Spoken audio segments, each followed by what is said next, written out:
Hey there, everybody. This is our evening edition of Big Brother 22 All-Stars Live Feed Spoilers. This is the evening of day 4. And if you have been wondering who won the Power of Veto, it has now been decided.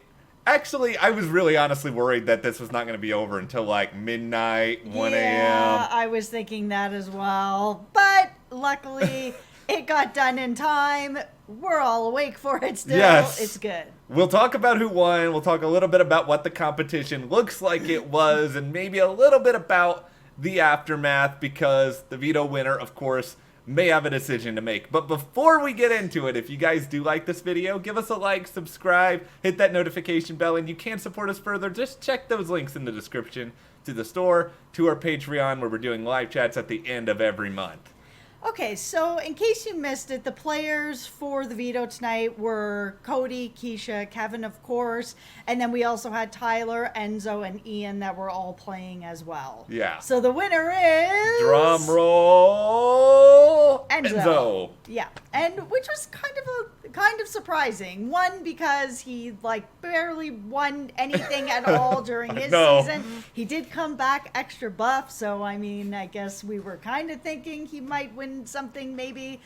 And he is kind of in okay with Cody and Tyler and kind of that group. So I didn't know that he would think he needed to win, that maybe he would leave it in their hands to do it. But now that he's won, this could really sort of cement his relationship with them, I feel. The first thing here is that I feel like these early vetoes, for whatever reason, it almost always goes in the direction I do not think it is going to go. I thought there was a 0% chance that Enzo would even want to try to win this, because why? Why try? He doesn't need to win it.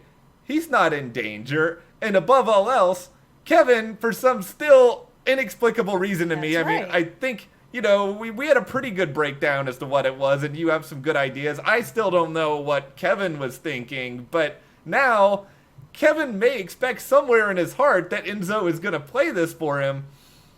Why, Enzo, did you put yourself in this position? Yeah, I don't really understand why Enzo didn't throw this. And because he is going to feel like beholden to use this, or Kevin's going to pressure him to use it, be like, I picked you so that you could help me.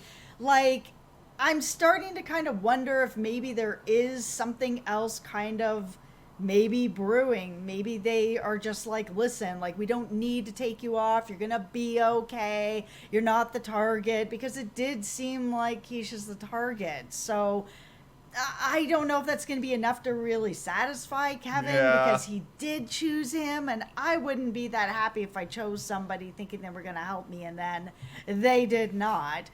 But this, like I said, this could really sort of cement him better in with Cody. Maybe Enzo decided he wanted to win this to show that he can win stuff, so that he can show Cody in that side of the house, hey, I'm here to play. I can win stuff. I can be an asset to you. So here we go.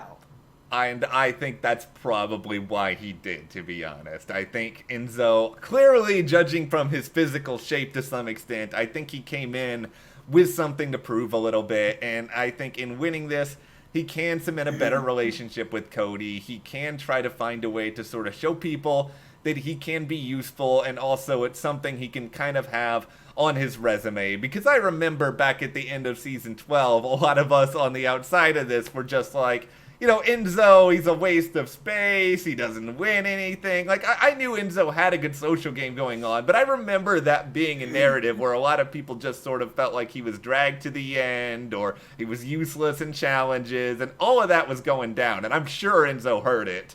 Yeah, and I mean, we've had people get to the end that haven't won a lot of stuff, but have played a very, very good social game. So Enzo is one of those players. You don't have to win a ton of challenges to have a lot of stuff on your resume. You just have to be behind some really good moves.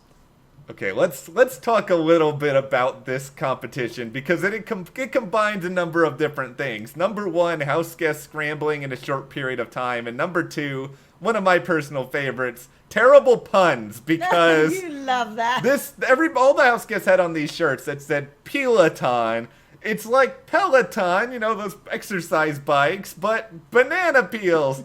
Get it? Get it? No, they all had like banana peel shirts on, and it was kind of, the stuff. Big Brother, they're campy with a lot of this, and It's right up your alley. this is very much right up my alley. If people fall down, then it will also be up your alley. That's up my alley. So this competition, it actually sounds though, based on sort of what it was described like, was a competition that was on Tyler's season in season 20, where a lot of the house guests had to really stack up a bunch of champagne glasses in a very short period of time. That was something that Scotty was particularly successful at. But it sounds as though this was kind of that, but bananas and that Peloton or whatever they are were involved somehow in this and giving people time to go do this. So it was just about sort of stacking things in a certain amount of time. So it took a little bit of athleticism, a little bit of focus. There's a couple of different components. People were saying that the bananas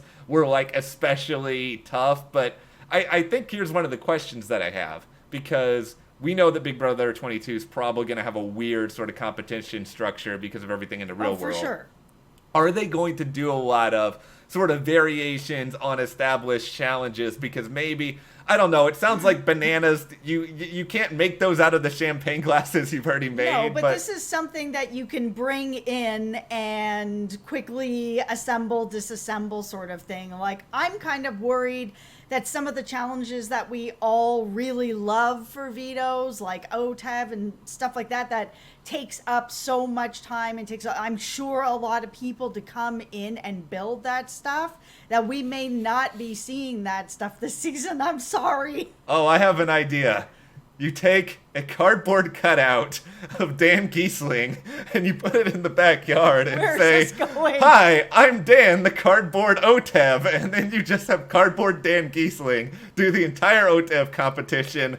Dan, if you are watching this, you're welcome for the. I know you're not a producer. You call the producers. This is gold. It is something. It is not gold, but still, okay. No, I do think you're right. I worry that some traditional competitions won't be there, but it sounds like this will at least be something that's kind of fun to watch. I was very worried about the bargain basement challenges that we might be getting.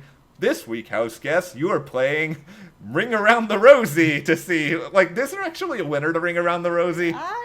I don't know. I apparently did not play enough of these games when I was a child. But I do feel that this is a challenge we have seen before, a different variation of it when everything that was going on in the world was not going on. So they are still trying to bring in some stuff that doesn't make it feel like you've said, they went to the dollar store and got a bunch of stuff and then here we go. So no, it's not Ring Around the Rosie.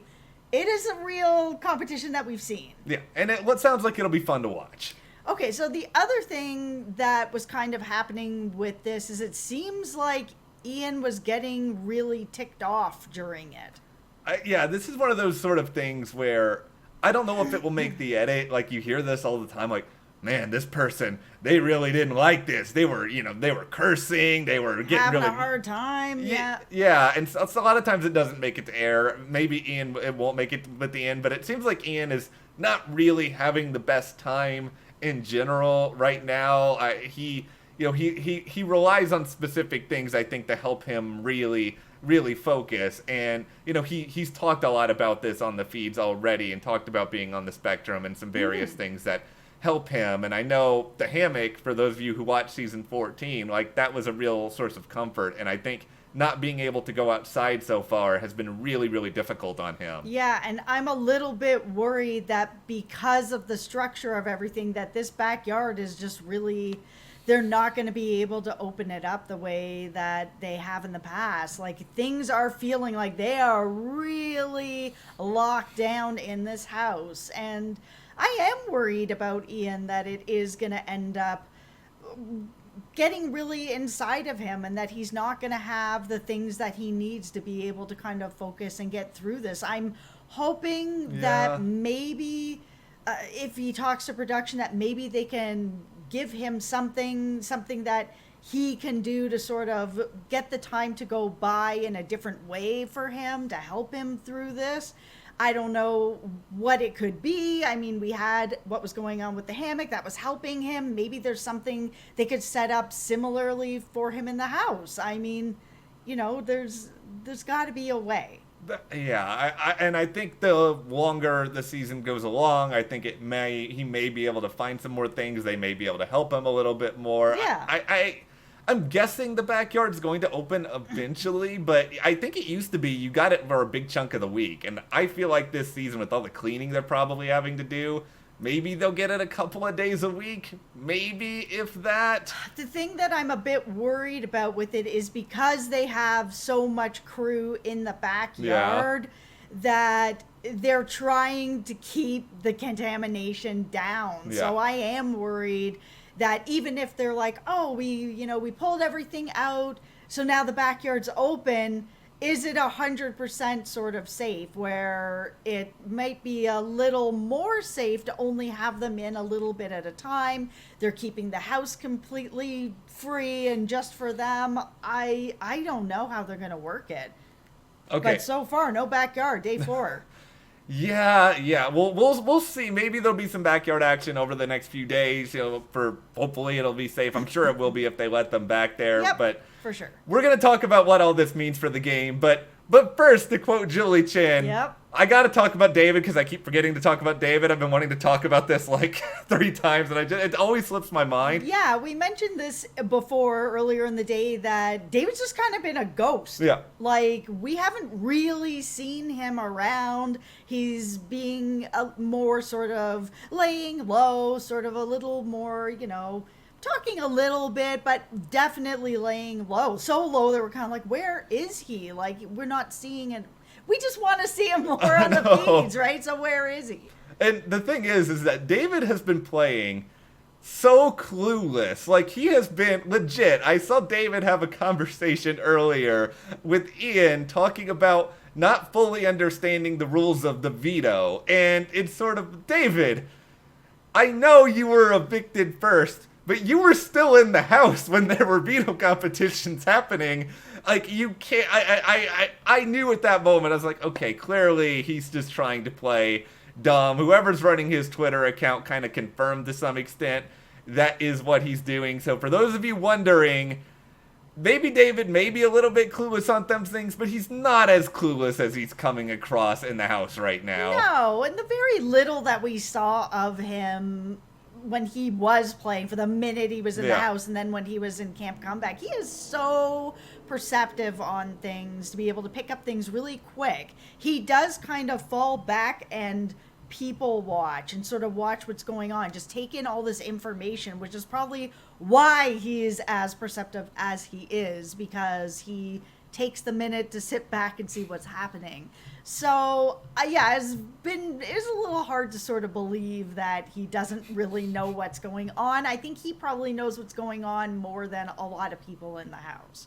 Probably. There are some very not perceptive people in the house, right? Even with its all-stars, the people don't seem to have a firm grasp as to where a lot of people are standing right now. But, okay, quick winners and losers for the veto competition today. Yeah. Kevin is not looking good. Yeah. Keisha's really not looking good. I am very worried that is how it's going to go. Yeah. Nicole Anthony, clear winner, because I feel like she was probably going to be the replacement nominee. I think we're in agreement that unless somebody throws a Hail Mary tomorrow, Enzo's not changing the nominations. I don't know why he would. It just doesn't make any sense for his game to do that. This is it's not a great move for what's going on with Kevin, but it is a good move to show to Cody's side that he can win stuff. He is loyal to them. He will keep them the same. So what I'm actually wondering then is if Enzo is going to push to make the person that goes home Kevin. Because if he doesn't help him after Kevin shows him, I think Enzo might be a little bit worried that then Kevin's gonna be like, oh, really? Okay, well, I'm still in the house, so let's play that game. That is cutthroat, but it's smart. Yeah, I mean, they're both on the block, right? Keisha's not gonna come after Enzo, so really, at this point in the game, for Cody's side, does it matter which one of them really goes home?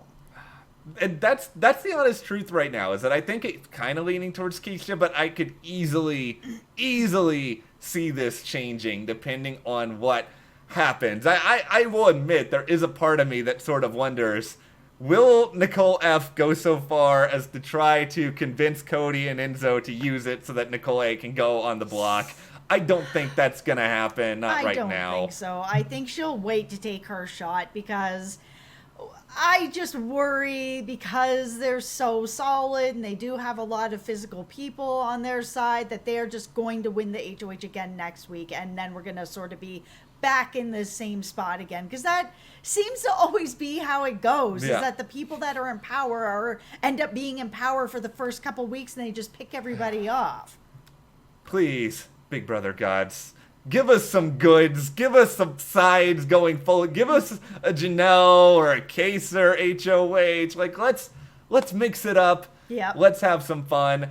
I know that no surprising veto winner, at least in terms of drama. That's not great for a lot of people out there, but I do think we're going to have a legitimately interesting next few days, because I can't tell you with 100% confidence who's going to be evicted at this given moment. No, I don't know either. I think we're all just, the only thing we really know is that Enzo is probably not going to use this, but he could use it to his advantage.